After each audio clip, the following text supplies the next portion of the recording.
Hi everyone, are you trying to find an apartment but your rental application keeps getting rejected? In this video I'm going to show you some tips to help you improve your profile as a rental applicant so you can get that apartment you want. And after that, if you're interested, we'll analyze some actual listings in your area to see just how far that rent money can go if you want to try to buy your own house this year. So come on, check out this video.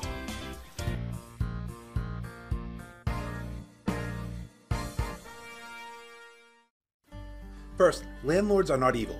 They are not the devil and they are not out to get you. If you sign a rental contract, this is the first sign that the landlord is helping you, as this is a legal document that forces the landlord by law to give you certain things. The landlord-tenant relationship should be a professional one, with each side respecting the other and respecting the role and obligations that they've agreed to enter into.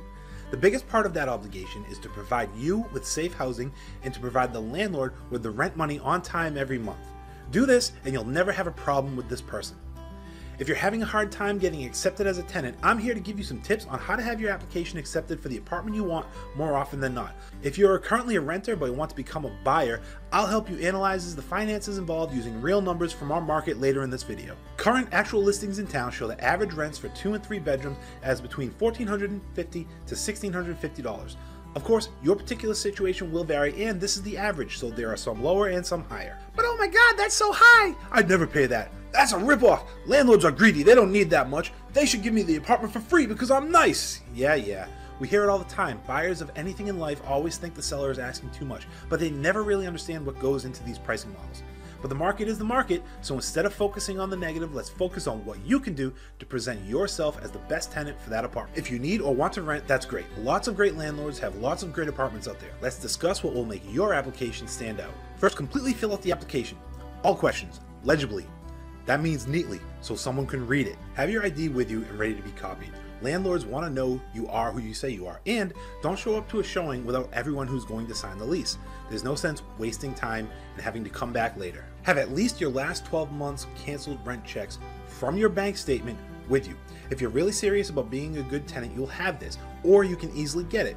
If you pay by money order or cash every month because you don't have a bank account, stop. Get a bank account. Use checks. Don't overdraw your account or pass bad checks. Learn to manage your money, especially if you want to buy a house someday. If pets are allowed and you have them, have your vet's paperwork with you. If you don't have vet paperwork, you are not a responsible person. Have renter's insurance. You will show you are a responsible person if you have your own insurance. You will be amazed to find that your landlord's insurance does not cover your personal property. Prepare yourself as a responsible adult. If you have this information with you, neatly organized to hand to a landlord during the application process, you will stand out as a responsible renter. You will look like someone the landlord will want to hand over their property to, so they can be sure that you will not damage it and you will pay the rent on time. You will look fantastic compared to 99% of the other applicants out there. Now, if you follow these tips, you will have better success getting approved for the apartment that you would like. But if you're renting and would like to buy, contact me. Remember, buying a home is a journey. To prepare for this, you're going to need patience and knowledge. You need to help yourself with the patience, but I can certainly help you with some knowledge. Start by reading one of my free guides to you. These guides are my free gift to you. You can read Things to Consider When Buying a Home, as well as The Millennial's Guide to Home Ownership. Just click the link in the description of this video, go to michaeltopman.com, or visit me on Facebook /MikeWTopman. Before you become a buyer, you should prepare your financial profile for the banks. Banks will require much more information than a landlord if you want them to give you a mortgage. Contact your lender and get a checklist of files they will require from you. It usually includes multiple months of all your bank statements, paychecks, utility payments, investment accounts, tax returns, basically anything that has your name on it with some sort of money tied to it, either income, expenses, or debt. Do this today. Even if you aren't ready to buy, the more you've prepared, the easier it will be when you need to move fast and make an offer. Now back to the naysayers. Remember that everyone says about high rents? Let's analyze real numbers right now and see just how accurate these doomsday divas really are when it comes to your particular market. Real estate varies by location and even more by geographic region. And even within our state, there's great variety when it comes to real estate prices. For this discussion, we're going to look at actual property listings in this area. These numbers represent a great majority of the area outside of Boston, from north to south, and even out towards Worcester. Welcome. $1.25, please. Remember, the average rent in this area for 2 and 3 bedrooms ranges from about $1,300 to $1,900 a month and averages around $1,450 to $1,650.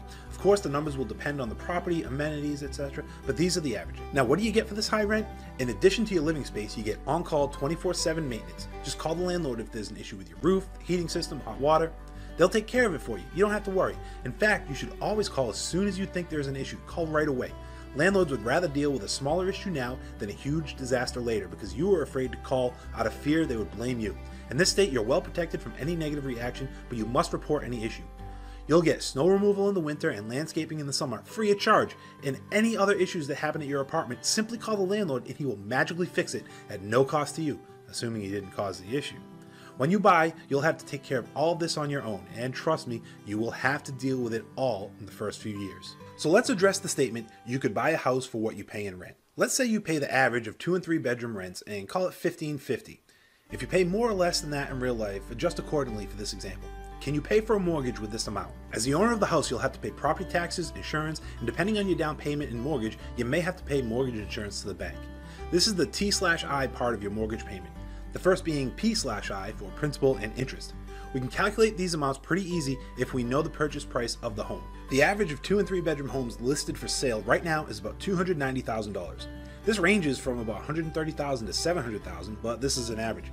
The average of all homes listed in town right now is about $360,000. So knowing this, we can calculate the property tax and mortgage insurance within close estimates. Your mortgage insurance and property insurance will vary based on your particular situation. Property tax is $1,560 per $1,000 of value. Eventually, your appraised value will catch up to the sale price, so we can figure $4,500 a year for taxes. Mortgage insurance is about 1% of your loan, give or take, so that's another $2,900 for the year. Property insurance will likely range between $1,000 to $2,000 for the year, so let's call it $1,500. Monthly, that's $741. So from our $1,550 rent payment, $741 will be going to the government and other service providers. This leaves about $800 available to pay for your principal and interest. So, can we afford this average house? With a 3% down payment of about $8,700, our initial loan amount becomes about $281,000. This doesn't include any other closing amounts or escrows you might want to throw into the loan either. And please, leave as much out of the loan as possible or you'll be paying interest on it for 30 years.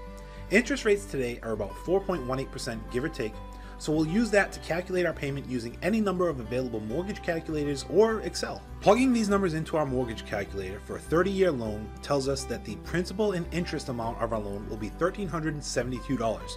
That's only principal and interest. So our total payment on this average price house in town will be about $2,000 a month. Remember, the taxes and insurance portion of this payment will continue to increase every year. I mean, have you ever seen taxes and insurance rates fall? Now, this is just a monthly payment. Don't forget, you'll need to pay for your own maintenance, new roofs, heating systems, windows, landscaping, snow removal. You need to pay for your water, electricity, cable, internet, renovations, furniture, everything you need. And before you can close on your loan, you'll need more money for closing costs, prepaid amounts to fund your escrow account for taxes and insurance. You'll need to actually pay the first year's insurance up front. And then there are government fees, recording fees, legal fees, etc. Lots of fees. You can do it, and I hope you ask me to help find your new home. But the point here was to show how there are very real and legitimate reasons for renting. So before you give your landlord a hard time for asking you to pay your rent, remember what you are actually paying for and what benefits you receive. The landlord-tenant relationship is an important one in your life. It's your home and their livelihood. The more understanding each side is of the other's predicament, the more successful a relationship it will be. And in case you're saying, right, I wouldn't need that big a house, I'd take out a much smaller loan, anything like this, check this out. The payment on a $150,000 loan is still close to $1,500 a month. And that doesn't include any rehab. And well, there's probably a reason that house only costs $150,000 in this area. Here's an actual listing description of a $150,000 home for sale in this area. Note the first sentence in the description. Home needs work. So folks, if you have any question about real estate, buying, renting, selling, give me a call. I'm Mike Topman, 508-386-5000. Download my free guides for you, facebook.com/Mike W. Topman or michaeltopman.com. Thanks everyone.